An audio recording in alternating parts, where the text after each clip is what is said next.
안녕하세요. 사연을 시작하기에 앞서 구독과 좋아요 부탁드려요. 감사합니다. 사연 시작해 볼게요. 아들 준호가 결혼한다고 했을 때 솔직히 마음이 복잡했어요.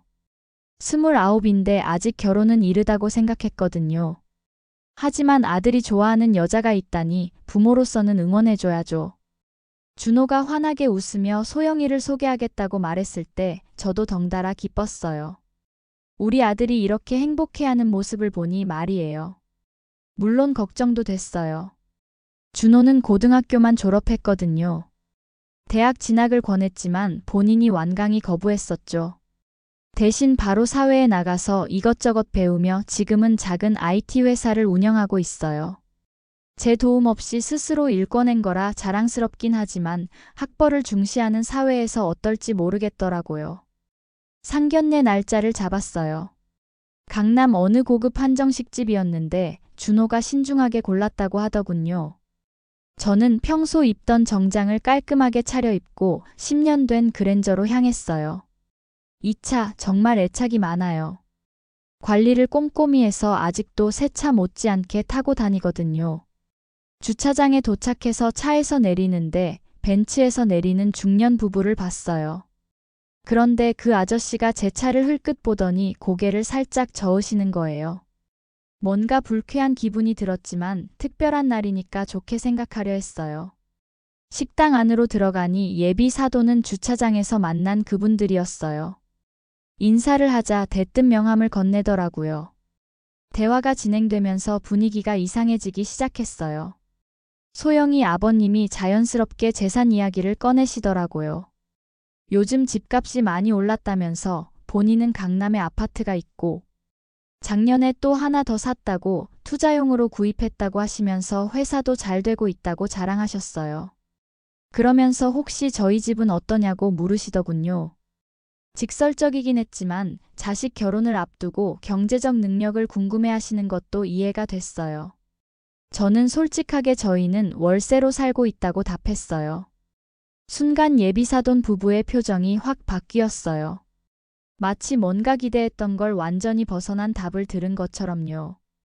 그러더니 본격적으로 자랑을 시작하셨어요. 본인은 부동산만 해도 시가로 15억 정도 된다고 회사 매출도 연간 50억 정도 나온다고 하셨어요. 딸 혼수도 넉넉하게 준비할 수 있고 신혼집도 전세금 정도는 지원해 줄 생각이라면서 요즘 세상에 결혼하려면 이 정도는 되어야 한다고 말씀하셨어요. 과시하듯 말씀하시는 걸 들으니 기분이 상했지만 애써 참았어요. 하지만 다음 말씀이 정말 도를 넘었어요. 그런데 월세라고 하시니 혹시 정확한 재산 규모를 여쭤봐도 될까요? 아, 오해는 하지 마시고요. 결혼은 집안끼리 하는 것이다 보니 어느 정도는 맞아야 한다고 생각해서요. 이제는 대놓고 우리 집 재산을 캐묻는 거였어요. 준호와 소영이가 민망해하는 게 보였지만 저는 담담하게 대답했어요. 재산이라고 할 만한 건 별로 없어요. 그냥 월세 살고 있고 뭐 먹고 살 만큼 그냥 적당히 살고 있죠. 소영이 아버님이 한숨을 쉬며 좀 명확하게 말해달라고 했어요. 집은 어디에 살고 있는지, 자산은 얼마나 되는지, 아들 결혼의 지원은 어느 정도까지 가능한지 캐묻더군요. 지원할 게 없어요. 준호는 스스로 사업해서 잘 살고 있으니까요. 그러자 소영이의 어머님이 끼어들었어요. 그게 무슨 말이냐면서 요즘 결혼하는데 양가에서 지원 안 해주는 집이 어디 있냐고 신혼집 보증금, 결혼식 비용, 신혼여행 등은 다 부모가 도와주는 거 아니냐고 따지듯 말했어요. 저희는 그럴 생각이 없어요. 정말 솔직하게 말했어요. 물론 능력이 없어서가 아니라 아들이 독립적으로 살기를 원해서였지만 굳이 설명할 필요는 없다고 생각했거든요. 그러자 소영이의 아버님이 딸을 보며 말했어요. 소영아, 넌 남자 보는 눈이 그렇게 없냐? 이런 집안과 무슨 결혼을 하려고 하는 거야? 딸 앞에서 대놓고 우리를 무시하는 말이었어요. 준호의 얼굴이 빨갛게 달아올랐지만 저는 차분하게 말했어요. 그렇게 생각하신다면 어쩔 수 없죠. 소영의 아버님이 본격적으로 설교를 시작했어요. 결혼이라는 게 사랑만으로 되는 게 아니라면서 현실을 봐야 한다고 하셨어요. 집안 수준이 너무 다르면 나중에 문제가 생긴다면서 딸이 고생할 게 뻔하다고 했어요. 그러면서 본인은 대학 나와서 회사 운영하고 부동산 투자도 하고 딸 키우는데 투자도 많이 했다고 자랑했어요. 소영이는 연대 나와서 대기업에 다니고 있다면서 그런데 준호는 고졸이고 그것도 변변한 회사도 아니고 무슨 구멍가게만한 회사를 사업이라고 한다고 깔보는 말을 했어요. 준호의 얼굴은 이미 붉게 변해 있었고 아내도 참기 힘들었는지 갑자기 물을 벌컥벌컥 마셨어요. 더 이상은 참을 수 없었어요. 그러니까 파혼하자는 말씀이시죠? 말귀는 잘 알아듣네. 좋습니다. 수준이 안 맞으니 파혼하는 게 마땅하죠. 파혼합시다. 저는 일어서려고 했어요.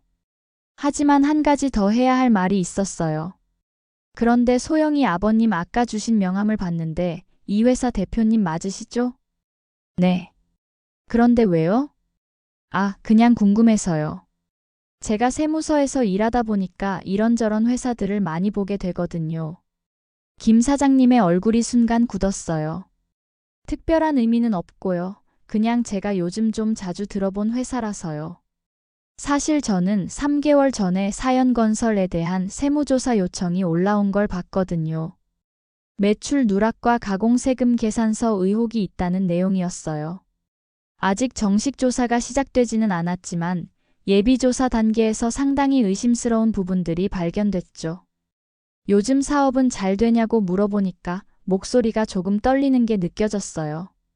아, 제가 세무서에서 일하다 보니까 세금 무서워서 월세 살게 되더라고요. 세무서요. 세금이 무서워서 월세를. 어? 네. 가지고 있던 재산 다 현금화했어요. 세금 따지면 월세 사는 게 나은 것 같더라고요. 어차피 현금은 충분하니까. 제가 직업은 좀 그래도 타고나길 은수저 정도는 돼서 물려받은 재산이 좀 있거든요. 예비사돈 부부가 어리둥절한 표정을 지었어요. 그리고 저희 준호가 운영하는 회사 매출이 작년에 12억 정도 나왔거든요. 올해는 20억 목표로 하고 있고요. 물론 김 사장님 회사만큼은 안 되겠지만 그래도 젊은 나이에 스스로 일궈낸 거라 자랑스러워요. 준호가 깜짝 놀란 표정으로 저를 봤어요. 평소에 아들 자랑을 안 하는 편이거든요. 저는 아들 사업이 어떻게 돌아가는지 관심 없는 아버지가 어디 있겠냐고 말했어요. 사실 저는 준호 회사의 세무 관련 업무를 간접적으로 도와주고 있었어요.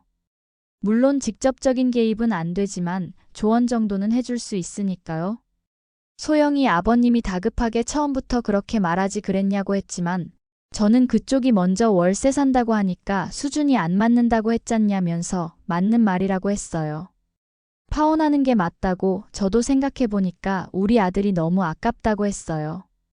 상견례를 마치고 집에 돌아온 후 저는 마음이 편치 않았어요. 예비 사돈의 그 거만한 태도와 우리를 무시하는 말투가 계속 머릿속에 맴돌았거든요. 준호도 많이 상처받은 것 같았고 정말 파혼하는 게 맞는 건지 고민이 됐어요. 월요일 아침 출근해서 업무를 보고 있는데 조사과 김 과장이 찾아왔어요. 사연건설의 예비조사 결과가 나왔는데 생각보다 심각하다고 하더군요. 가공세금 계산서 의혹이 거의 확실해 보이고 매출 누락도 상당하다고 했어요. 순간 소영의 아버님 얼굴이 떠올랐어요. 설마 하는 마음에 그 회사 대표가 누구인지 확실히 확인해 봤더니 예비 사돈이 맞다고 하더군요. 추정 탈세액이 12억이고 가산세까지 하면 더 나올 수도 있다고 했어요. 다음 주에 정식 세무조사에 들어가기로 했다고 하더군요. 저는 복잡한 심정이 됐어요. 예비 사돈이 아무리 우리를 무시했다고 해도 이런 일이 터질 줄은 몰랐거든요. 그날 저녁 준호한테 전화해서 파혼 결정을 어떻게 할 건지 물어봤어요. 준호도 그 집안과는 인연이 아닌 것 같다고 소영이와는 이야기가 끝났다고 했어요. 다음 날 소영의 아버님한테서 전화가 왔어요. 목소리가 많이 떨리고 있었어요. 시간이 되면 잠깐 만날 수 있냐고 지난번에 너무 실례했던 것 같아서 사과드리고 싶다고 하더군요. 아마 세무조사 소식을 들었을 거예요. 건설업계가 좁다 보니 소문이 빨리 퍼지거든요. 저는 굳이 그러실 필요 없다고 이미 파혼하기로 했다고 했지만 정말 한 번만 만나달라고 절박하게 부탁하더군요. 결국 다음날 저녁에 만났어요. 소영이 아버님은 완전히 다른 사람이 되어 있었어요. 3일 전에 거만함은 온데간데 없이 사라지고 초라한 모습이었어요. 정말 죄송합니다. 그날은 제가 너무 무례했어요. 지난번 상견례에서 저희 집을 무시하고 준호를 깔본 것을 사과했어요. 그러면서 혹시 자기 회사 세무조사 건을 아는지 물어봤어요. 저는 우연히 들었다고 저는 다른 팀이라고 했어요. 그러자 어떻게 하면 좋을지 조언해달라고 완전히 굽신거리더군요. 정정신고하세요. 자진해서 누락된 세금 내시면 가산세가 줄어들어요. 소영의 아버님이 알겠다고 하면서 결혼건은 어떻게 하면 되냐고 정말 딸이 준호를 좋아한다고 제발 한 번만 기회를 달라고 애원했어요. 하지만 제 마음은 이미 굳어 있었어요. 위기에 처하니까 갑자기 태도를 바꾸는 모습이 더 실망스러웠거든요. 늦었어요. 처음부터 그렇게 하셨어야죠. 준호는 1년 정도 후에 다른 여자를 만났어요. 같은 업계에서 일하는 여자였는데 정말 좋은 사람이었어요. 집안도 평범하고 무엇보다 사람을 있는 그대로 봐주는 성격이었어요. 상견례도 정말 평화롭게 진행됐어요. 서로 격식 차리지 않고 편안하게 대화했어요. 상대방 부모님들도 준호의 인품을 보고 좋아해 주셨어요. 학력이나 집안 배경보다는 사람 자체를 중요하게 생각하는 분들이었거든요. 결혼식도 소박하게 했어요. 하지만 정말 따뜻하고 행복한 결혼식이었어요. 며느리는 아들을 정말 사랑했어요. 준호 회사가 어려울 때도 묵묵히 지지해줬고 함께 어려움을 이겨나갔어요. 이런 게 진정한 동반자구나 싶었어요. 결혼 후 1년 만에 준호 회사 매출이 거의 2배로 올라갔어요. 아마 며느리의 응원과 조언이 큰 도움이 됐을 거예요. 지금 준호는 정말 행복하게 살고 있어요. 올해 아이도 태어났고 사업도 안정 궤도에 올랐어요. 무엇보다 서로를 존중하고 사랑하는 부부가 됐어요. 가끔 소영의 아버님 소식을 들어요. 세무조사 이후로 회사가 많이 어려워졌다고 하더군요. 탈세 문제로 이미지도 나빠지고 거래처들도 등을 돌렸다고 해요. 소영이는 아직도 결혼 못하고 있다고 하고요. 지금 생각해보면 그날의 상견례는 정말 중요한 터닝포인트였어요. 만약 제가 소영이 아버님의 무시를 그냥 참고 넘어갔다면 준호는 평생 무시당하며 살았을지도 몰라요. 때로는 단호하게 선을 그어야 할 때가 있어요. 아무리 상대방이 사과한다고 해도 용서할 수 없는 선이 있다고 생각해요. 준호는 이제 완전히 안정된 가정을 꾸렸어요. 사업도 성공했고 아내도 좋고 아이들도 건강하게 자라고 있어요. 정말 다행스러운 일이에요. 제가 세무서에서 일하면서 많이 배운 게 있어요. 정직한 사람이 결국 이긴다는 거예요. 당장은 손해보는 것 같아도 길게 보면 정직한 게 가장 유리해요. 준호도 그런 걸 배우고 있어요. 사업하면서 여러 유혹이 있지만 항상 정도를 걷고 있어요. 그러다 보니 자연스럽게 신뢰를 쌓게 되고 사업도 안정적으로 성장하고 있어요. 인생은 정말 아이러니해요. 나쁜 일이 일어났다고 생각했는데 결국 그게 더 좋은 결과로 이어지는 경우가 많아요. 그날의 파혼도 그런 경우였던 것 같아요. 지금 저는 정말 만족스러운 삶을 살고 있어요.